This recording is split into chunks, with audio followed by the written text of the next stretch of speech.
Pakistan and Saudi Arabia have often described their relationship not just as diplomatic, but as a brotherly bond of deep trust. With the recent activation of last year's Mutual Defense Pact, bringing 8,000 Pakistani military troops, JF-17 jets, and advanced air defenses into the Saudi kingdom, we are seeing this trust in action. Pakistan's defense minister Khwaja Asif even previously hinted that this relationship places Saudi Arabia under Pakistan's nuclear umbrella. He stated this previously. From Islamabad's perspective, how does this massive combat ready deployment solidify Pakistan's role as the ultimate guarantor of Saudi Arabia's territorial integrity? And what does this level of commitment say about the unbreakable nature of Pak Saudi's strategic ties, according to your opinion? I think, thank you very much for asking me this question. And as you know, I'm based in Saudi Arabia and Kuwait for last 45 years of my life, and I have been working with them, and I understand the dynamics and the politics of the region a little bit. I've seen the up and downs in the relationships. I've seen the consistency of strategy as far as Pakistan is concerned, as far as Pakistan-Saudi defense relationship is concerned, Pakistan-Saudi political relationship is concerned. I think you are very right that this is a cornerstone strategy of Pakistan to be the ultimate guarantor of the stability, political stability, and political continuation of Saudi House of Saud in Saudi Arabia. It does provide a lot of stability to a kingdom which is relatively newly formed since House and named as House of Saud. I think Pakistan has traditionally been a great ally. Saudis have been great friends of Pakistan, and that goes to the religion also. The Hijaz, Khadimun Haraman al Sharifan is the title of the king of Salman, and that means the servant of the two holy mosques, and the two holy mosques are Medina and Mecca. And naturally, these two mosques are very close to the hearts of the Pakistanis and rank and file of since thousands of years, 1,400 years, and since the inception of Islam by Muhammad bin Qasim in this region, and Pakistani and South Asian Muslims have been totally mesmerized by the message of the Prophet, and they have a great sense of affiliation to them. So it's not just a political message, it's also kind of a romantic ideological obsession with Islam and with Saudi Arabia that this region has. And what you are seeing today is, I think, complete maturity of this excellent political setup. I tell you honestly, Saudi Arabia is one of the key players in the GCC, and also one of the key motivator and leader of the OIC. And these are two most important planks that Saudis follow. And Pakistan has always been very close with Saudi Arabia on these two matters. They always help Saudi Arabia to establish its leadership within the Gulf Cooperation Council by providing them the kind of the anchor role that Saudi needs as far as the military strategy is concerned, military opportunity is concerned. They live in a very difficult environment, especially the schism between Shia and Sunni Islam, spanning over 1470 years, going back to Karbala. Naturally, that schism has been maintained and have been actively pursued forward by the Iranian regime since 1979.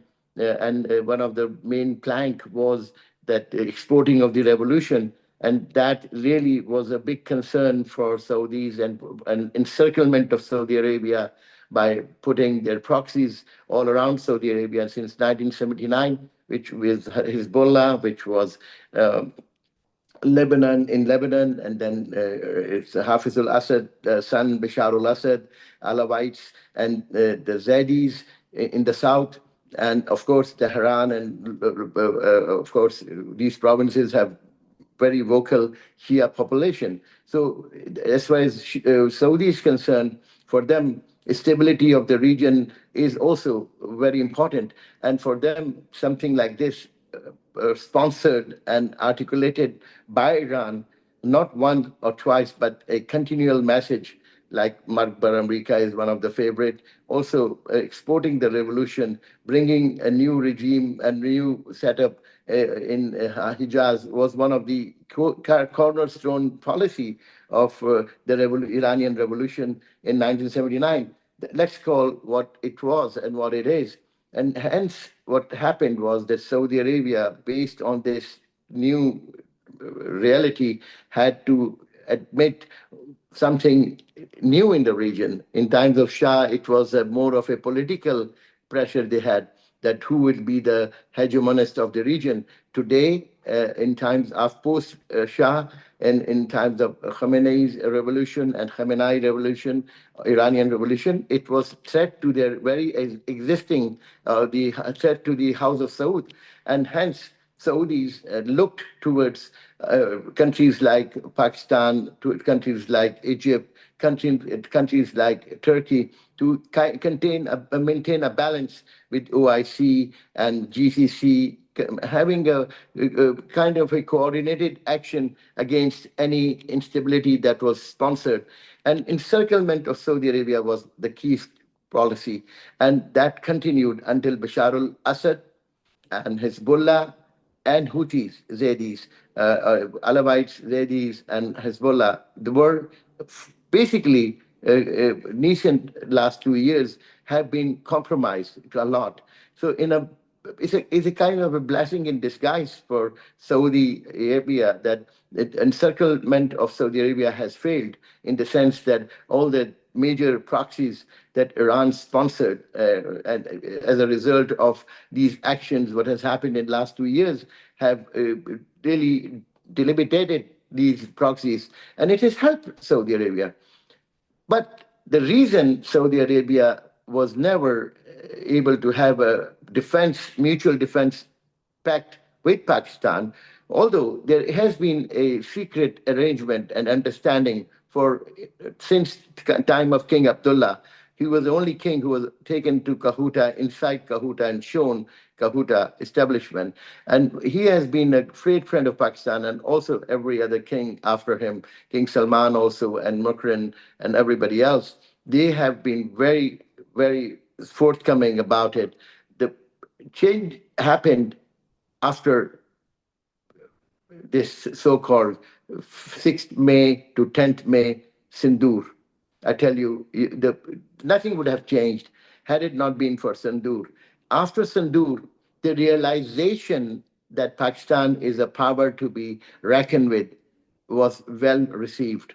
Whatever it was, you can call that we are exaggerating our success, or Indians may call that, oh, this is just a kind of a propaganda. But the fact of the matter is, losers don't get a mutual defense treaty.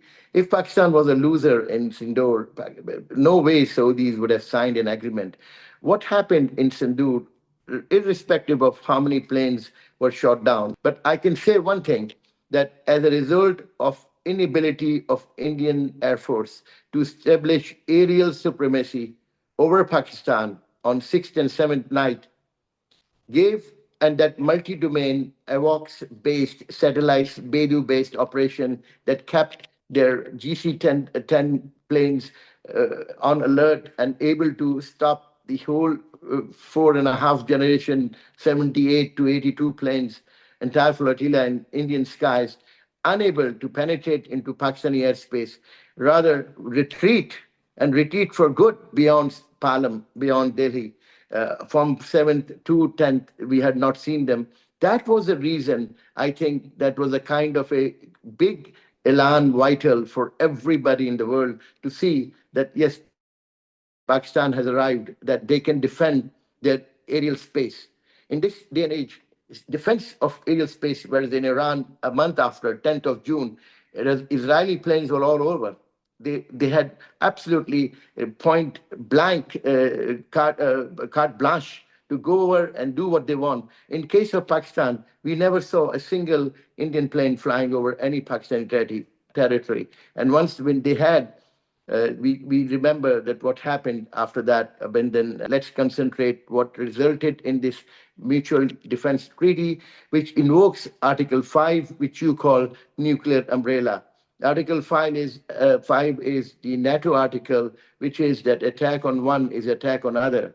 Means that if someone attacks on Saudi Arabia, that is an attack on Pakistan, and if Pakistan is attacked, that is attack on Saudi Arabia. So this is a very important element for Pakistan, considering Pakistan defense budget is only $8 to $9 billion, whereas Saudis are much more than that, $120 billion around. They have the latest of the equipments, latest of the Air Force, latest of everything else, but they needed a hardened army. And Pakistan Air Force and Pakistan Army had shown with actions against Taliban, TTP, actions against BLA, actions against ability to hold on to post-Sindoor. They were able to sell to the world their courage, their valor, and this is uncommon valor. You like it or not, and that what sells in the world. So today in this world, if you want to buy an Iron Dome from Israel so that no one can attack your territory, it will cost you hundreds of billions of dollars. In case of Pakistan, with King Abdulaziz base, where our GC-10 are based now, which is quite near opposite Iran and opposite, it was a kind of a clear signal to Iran and clear signal to Israelis and clear signal to everybody else in the town that, listen, we are going to provide similar kind of air cover that you will not be able to come through Saudi airspace into Qatar airspace, destroy anything and go back. That also post Hamas destruction, that also played a very big role. That Qataris and Saudis and everybody else realized that, listen, we are like sitting ducks if we don't have protection and we are unable to stop planes coming in. And that is the kind of multi-domain, multifaceted, integrated operation that is a more integration of the software, the hardware, the PL long-term range missiles, the GC-10s, the ability to counteract against state-of-art rifles with best of ability and stopping them and enable their inability to pierce into Pakistani airspace. That's exactly what Saudi wants. They don't want their sovereignty by compromised by either Iran or Israel or anybody else in the town. And that is the reason that what is a historical background of this very important act. And I tell you honestly, this is not an important. I was talking to one Saudi today, just morning. Ahmad Abdulaziz is a good friend of mine, and he was telling me, Iqbal, do you know that today that we are so grateful to Pakistan because at the end of the day, it would cost them much more having this kind of arrangement with anybody else than Pakistan. And Pakistan is not only well aware of this responsibility, they take it as a responsibility, as a brotherly state. It's not about mercenary arrangement. It's also the arrangement with the heart. And also, let's be honest, Saudis have helped Pakistan over a period of 40. They are very pragmatic. Arabs are very pragmatic. They're not self-destructive, this freak of self-destruction. You can have the biggest reserves of oil like Iran in the world. You can have the biggest reserves of gas like Iran in the world. Second largest reserves in the world. Third largest reserves of the oil. And Iran is what? A billion real is $500. You can imagine that. A currency is reflects the stability and of governance, the direction of governance. Look at Real. I went there in 1979, 80, and I what the currency was then vis-a-vis dollar is the same today. What I'm trying to say, they have used their money well. They have understood that the relationships in this world are with everybody and you have to be pragmatic. And that's what Pakistan has done. If you really look at it, over a period of 1956, 58, they were with Cito and Cento.